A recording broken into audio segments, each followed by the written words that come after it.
فلولا، پھر کیوں نہ ہوا، یعنی ایسا کیوں نہ ہوا، اذ جاءہم بأسنا، جب آیا ان کے پاس ہمارا عذاب، یعنی اللہ نے تو بأس کس لیے بھیجی تھی کہ لوگ سمجھیں، لیکن ہوا کیا کہ بعض لوگ سمجھنے کی بجائے اور اکڑ گئے، تضرعوا، انہوں نے عاجزی اختیار کی، یعنی ایسا کیوں نہ ہوا کہ جن لوگوں کے پاس ہمارا عذاب آیا تھا وہ عاجزی اختیار کرتے، ولیکن قست قلوبہم، لیکن ان کے دل اور سخت ہو گئے۔ تو یہ ری ایکشن ہوتے ہیں دو طرح کے، بعض لوگوں کے لیے کوئی حادثہ اصلاح کا ذریعہ بن جاتا ہے، اللہ کی طرف پلٹنے کا ذریعہ بن جاتا ہے، اللہ کی طرف رجوع کرنے کا ذریعہ بن جاتا ہے، اپنی غلطیوں پر توبہ کا ذریعہ بن جاتا ہے، اور بعض لوگ جو سبق نہیں لیتے ان کے لیے وہ حادثہ یا وہ غم یا وہ تکلیف یا پریشانی اور زیادہ دل کی سختی کا ذریعہ بن جاتا ہے۔ قست قلوبہم وزین لہم الشیطان، اور خوبصورت بنا دیتا ہے ان کے لیے شیطان، ما کانوا یعملون، جو وہ کر رہے ہوتے ہیں، کیا؟ غلط کام، یعنی ان کی غلطیوں کو اور غلط اعمال کو شیطان ان کی نظروں میں حسین بنا دیتا ہے، اور اس طرح انسان کے لیے پلٹنے کا موقع بھی نہیں چھوڑتا۔ تو خلاصہ کیا ہے آیت کا؟ کہ آزمائش جب آتی ہے تو انسان دو طرح ریئیکٹ کرتا ہے، یا عاجزی اختیار کرتا ہے یا پھر سنگ دل ہو جاتا ہے۔ بنی اسرائیل کے ساتھ کیا ہوا تھا؟ پہلے پارے میں آپ نے کیا پڑھا؟ ثم قست قلوبکم من بعد ذلک فہی کالحجارۃ او اشد قسوہ وان من الحجارۃ لما يتفجر منہ الانہار، کہ پھر اس کے بعد تمہارے دل اور سخت ہو گئے، پتھر کی طرح، بلکہ پتھر سے بھی زیادہ سخت، کیونکہ پتھروں میں سے بھی بعض ایسے ہوتے ہیں جن سے چشمے پھوٹ نکلتے ہیں، نہریں بہہ نکلتی ہیں، ان میں سے بھی پانی نکل آتا ہے، پھٹ جاتے ہیں وہ، تو نیچے جو زمین میں پانی ہوتا ہے وہ باہر آنے لگتا ہے۔ لیکن انسان جب سخت دل ہوتا ہے تو وہ پتھر سے بھی زیادہ سخت ہو جاتا ہے۔ تو بات یہ ہے کہ دل کی حالت بدلتی رہتی ہے۔ یہاں آیا ولیکن قست قلوبہم، اور وہاں آیا ثم قست قلوبکم، یعنی پہلے نہیں تھے سخت پھر سخت ہوئے، یہاں بھی پہلے اتنے سخت نہیں تھے، ولیکن قست قلوبہم، لیکن ان کے دل سخت ہو گئے۔ تو دل کی حالت مسلسل تبدیل ہوتی ہے۔ ایک دفعہ اگر دل نرم ہو جائیں تو اس پہ خوش نہ ہو جائیں کہ بس اب کامیاب ہو گیا، نرم ہونے کے بعد پھر سخت ہو سکتے ہیں، تو ہر روز اپنے دل کا جائزہ لینا چاہیے۔ جیسے ایک روایت میں آتا ہے نا کہ 3 مواقع پر اپنے دلوں کا جائزہ لو، تنہائی میں، قرآن پڑھتے وقت اور علم کی مجلسوں میں، کہ ایسے مواقع پر اپنے آپ کو ٹیسٹ کیا کرو کہ تمہارے دل کا حال کیا، دل لگ رہا ہے کہ نہیں۔ اگر تنہائی ہے تو انسان کو شکر ادا کرنا چاہیے کہ اللہ کو زیادہ سے زیادہ اچھے طریقے سے یاد کر سکتے ہیں، لیکن کچھ لوگوں کو تنہائی کاٹنے لگتی ہے، وہ کہتے ہیں ہم بور ہو رہے ہیں، کوئی شغل ہونا چاہیے۔ لیکن جس کی اللہ سے دوستی اور اللہ سے قرب ہے اس کو تنہائی پسند آنے لگتی ہے، اس کو اچھی لگنے لگتی ہے کہ کوئی ایسا وقت ہو کہ جس میں میں بغیر کسی ڈسٹریکشن کے اللہ تعالیٰ کو پکاروں، دعائیں کروں، اللہ سے باتیں کروں، کیونکہ ہر دوست کیا چاہتا ہے کہ اپنے دوست سے تنہائی میں بات کرے، کوئی اور نہ ہو، کوئی ڈسٹرب نہ کرے۔ تو حقیقی معنوں میں جن لوگوں کی اللہ سے دوستی ہو جاتی ہے ان کو تنہائی کچھ نہیں کہتی، ان کو تنہائی اچھی لگتی ہے۔ اور پھر اسی طرح دیکھنا چاہیے کہ قرآن پڑھتے وقت دل کا حال کیا جذب ہو رہا ہے اور کیا نہیں ہو رہا۔ اسی طرح علمی مجلسوں میں دل کا حال کیا ہے، اور اگر دل نہ لگے تو پھر اللہ سے قلب سلیم کی دعا مانگنی چاہیے۔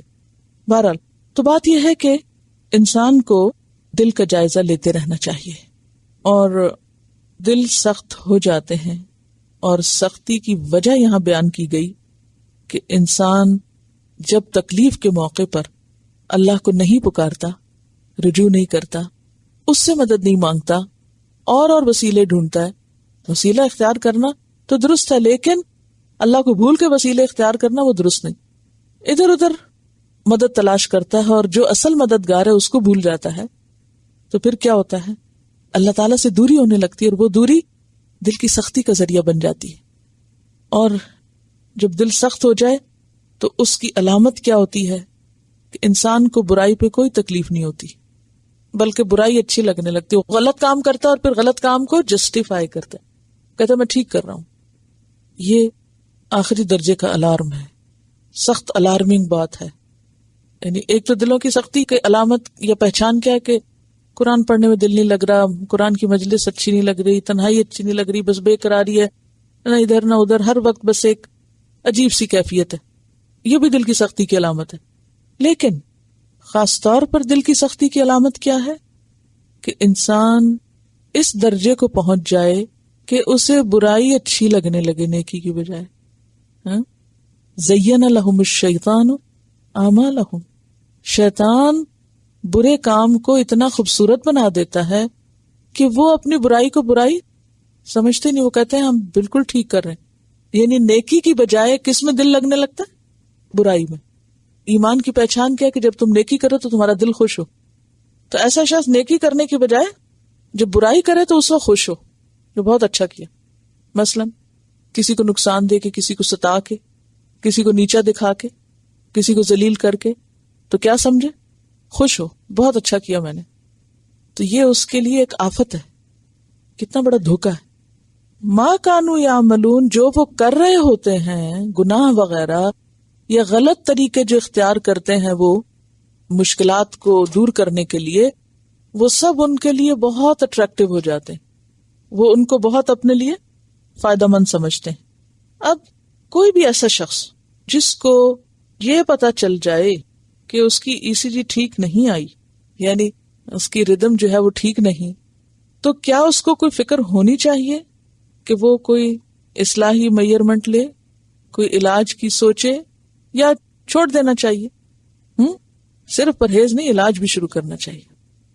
تو ہر وہ شخص جس کو یہ سمجھ آنے لگے کہ اس کا دل بیمار ہے، ڈائگنوسس ہو جائے، بیماری سامنے آ جائے. اور ڈائگنوسس کیا ہے؟ ایک تو یہ کہ برائی اچھی لگنے لگے، اور دوسرے یہ کہ انسان کے اندر ایروگنس ہو.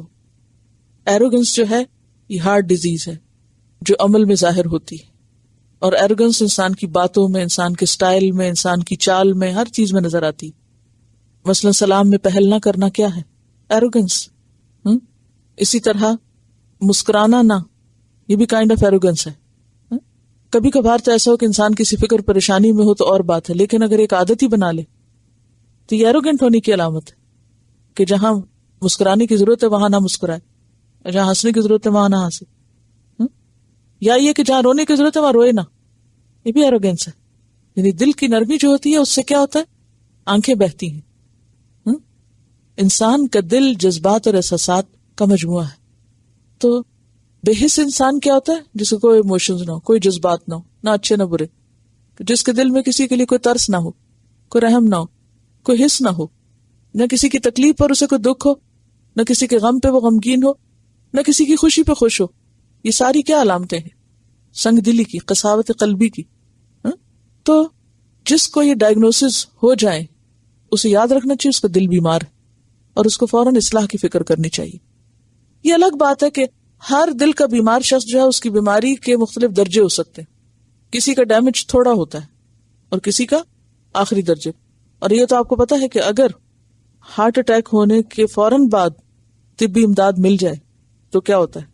1 گھنٹے کے اندر مل جائے تو زیادہ چانسز ہوتے ہیں، لیکن اگر ٹائم زیادہ گزر جائے تو پھر کیا ہوتا ہے؟ پھر بچنے کے چانسز نہیں رہتے. تو جو ہی ڈائگنوسس ہو کہ دل سخت ہے، فوراً اصلاح کی تدبیر کرنی چاہیے، فوراً حل سوچنا چاہیے. اس کنڈیشن کو اگنور نہیں کرنا چاہیے، ورنہ ہلاکت ہے انسان کے لیے. کوئی بھی ہارٹ پیشنٹ اگر اپنی حالت سے بے خبر ہے اور کوئی میئر نہیں لے رہا اپنے علاج کا، پرہیز کا، معالجے کا، تو وہ اپنے آپ کو خود اپنے ہاتھوں موت کے منہ دھکیل رہا ہے. انڈرسٹوڈ ہے. تو اسی طرح ایمانی کیفیت میں بھی اگر دل سخت ہے، انسان کو فوراً علاج کی سوچنی چاہیے، فوراً ایسی چیزیں اختیار کرنی چاہیے کہ جس سے اس کا دل صحت مند دل ہو جائے. اس کے لیے کیا کیا جائے؟ آپ صلی اللہ علیہ وسلم سے پوچھا گیا تھا کہ دل کی سختی یا دل کو جو زنگ لگ جاتا ہے تو اس کا علاج کیا ہے؟ تو آپ نے کیا فرمایا؟ قرآن کو کثرت سے پڑھنا اور موت کو کثرت سے یاد کرنا. 2 چیزوں کی کثرت کر دی جائے. یعنی قرآن پڑھنے کی کثرت اور موت کی یاد، کیونکہ موت کی یاد ایسی ہوتی ہے کہ جو انسان کو بہرحال ڈھیلا کر دیتی ہے، نرم کر دیتی ہے. بہت سے لوگ آپ دیکھیں جو ہدایت کی طرف آتے ہیں، صراط مستقیم کی طرف آتے ہیں، مستقیمین ہوتے ہیں، ایک ضالین ہوتے ہیں، ایک مغضوب علیہم ہوتے ہیں، اور ایک مستقیمین کہہ لیں ان کو. مستقیمین جو ہیں بھٹکتے ہوئے، راہ گم کیے ہوئے، جب سیدھے رستے پہ آتے ہیں تو اس کی کوئی نہ کوئی وجہ ہوتی ہے، اور ان وجوہات میں جو کئی ایک ہو سکتے ہیں، ان میں سے ایک وجہ یہ ہوتی ہے کہ کسی کی موت یا کوئی حادثہ ان کو اس طرف لے آتا ہے. ہوتا نا ایسے، یعنی زندگی میں کوئی بہت بڑا سیٹ بیک ملتا ہے، تو اب پھر دو رستے ہیں، یا تو اور سنگ دل ہو جائے انسان، اور یا پھر اللہ کی طرف رجوع کر. تو جو مستقیم ہوتے ہیں وہ اللہ کی طرف رجوع کر لیتے ہیں، اور مغضوب علیہم کیا ہوتے ہیں؟ اور دور ہو جاتے ہیں. ثم قست قلوبکم من بعد ذلک، یہ انہی کی علامت ہے نا، مغضوب علیہم کی. تو پہلا کام کیا ہے کہ جو ہی احساس ہو انسان موت کے بارے میں سوچے. اور اس میں آپ دیکھیے کہ جنازے پہ جانے کی جو فضیلت بیان کی گئی ہے مردوں کو، اور قبرستان جانے کی، اور کسی کی موت کی تعزیت کرنے کی، یہ اسی وجہ سے ہے کہ انسان جب کسی ڈیڈ باڈی کو دیکھتا ہے تو اسے کیا خیال آتا ہے؟ اپنا خیال آتا ہے کہ ہم نے بھی یہیں جانا ہے. تو یہ چیز انسان کے دل کو نرم کرتی کہ بہرحال یہاں جانا ہے. پھر اسی طرح قرآن کی تلاوت، تو قرآن میں جب انسان بہت سی قوموں کی تباہی کے قصے پڑھتا ہے، یا اللہ کے عذاب کی بات پڑھتا ہے، یا پھر جنت کی، یہ سب کچھ دلوں کو نرم کرتا ہے. پھر اسی طرح اللہ کے ذکر کی کثرت، اللہ کا ذکر جو ہے وہ دلوں کو اطمینان دیتا ہے. الا بذکر اللہ تطمئن القلوب. کیونکہ ہارٹ اٹیک یا ہارٹ کی بیماریوں کی ایک بڑی وجہ کیا ہے؟ سٹریس. سٹریس کل کرتا ہے نا، انڈرسٹوڈ بات ہے، سب کو معلوم. تو اسی وجہ سے ہارٹ پیشنٹ کو ایسی باتیں نہیں بتائی جاتی، ایسی خبریں نہیں سناتے جو سٹریس لانے والی ہوں یا جو اس کو پریشان کرنے والی ہوں. بعض اوقات ایسا بھی ہوتا ہے کہ اگر گھر میں کوئی ہارٹ پیشنٹ ہو تو انسان بڑی سے بڑی باتیں، ہسبینڈ کو یا وائف کو، تو ایک ہی پارٹنر اس کو جھیلتا رہتا ہے کہ نہیں میں یہ سٹریس دوسرے پہ نہیں جانے دوں تاکہ اس کا مرض اور نہ بڑھے. تو سٹریس سے ریلیف بہت ضروری ہے، اور وہ ریلیف ملتا ہے کس سے؟ اللہ کے ذکر سے. ذکر کی کثرت قرآن ہی ہمیں علاج بتاتا ہے. الا بذکر اللہ تطمئن القلوب. پھر اس کے بعد نیک لوگوں کی مجلس یا علم کی مجلس کہہ لیں، کیونکہ اچھی مجلس جو ہے، اچھے دوست کی یا اچھی صحبت کی مثال کس سے دی گئی؟ خوشبو بیچنے والے کی طرح سے. تو ایسی مجلس جس میں انسان بیٹھ کر اللہ کا ذکر کرے، کیونکہ بعض اوقات تنہائی میں اسے ذکر نہیں ہوتا، تنہائی میں وہ قرآن نہیں پڑھ پاتا، تو ایسے لوگوں میں جا کے بیٹھ جائے کہ جہاں اس کو موقع مل جائے. اور پھر ایک اور چیز، کمزور لوگوں پر رحمت و شفقت کرنا، یتیموں پر، مسکینوں پر، بچوں پر، یہ دلوں کو نرم کرتا ہے. ایک شخص نے آپ صلی اللہ علیہ وسلم سے اپنے دل کی سختی کا اظہار کیا کہ میرا دل سخت ہے، تو آپ نے اسے کیا کہا؟ یتیم کے سر پہ ہاتھ پھیرو. تو یتیم کے سر پہ ہاتھ پھیرنا، مسکین کو کھانا کھلانا، بیماروں کی، غریبوں کی، فقیروں کی مدد کرنا، یہ چیزیں انسان کے دل کو نرم کرتی ہیں. حدیث میں آتا ہے ارحموا من فی الارض یرحمکم من فی السماء. تم ان پہ رحم کرو جو زمین میں ہیں، چاہے وہ انسان ہے، جانور ہے، پودے ہیں، کوئی بھی چیز، تو وہ تم پہ رحم کرے گا جو آسمان میں ہے. تو اللہ کی رحمت محسنین کے قریب تر ہے.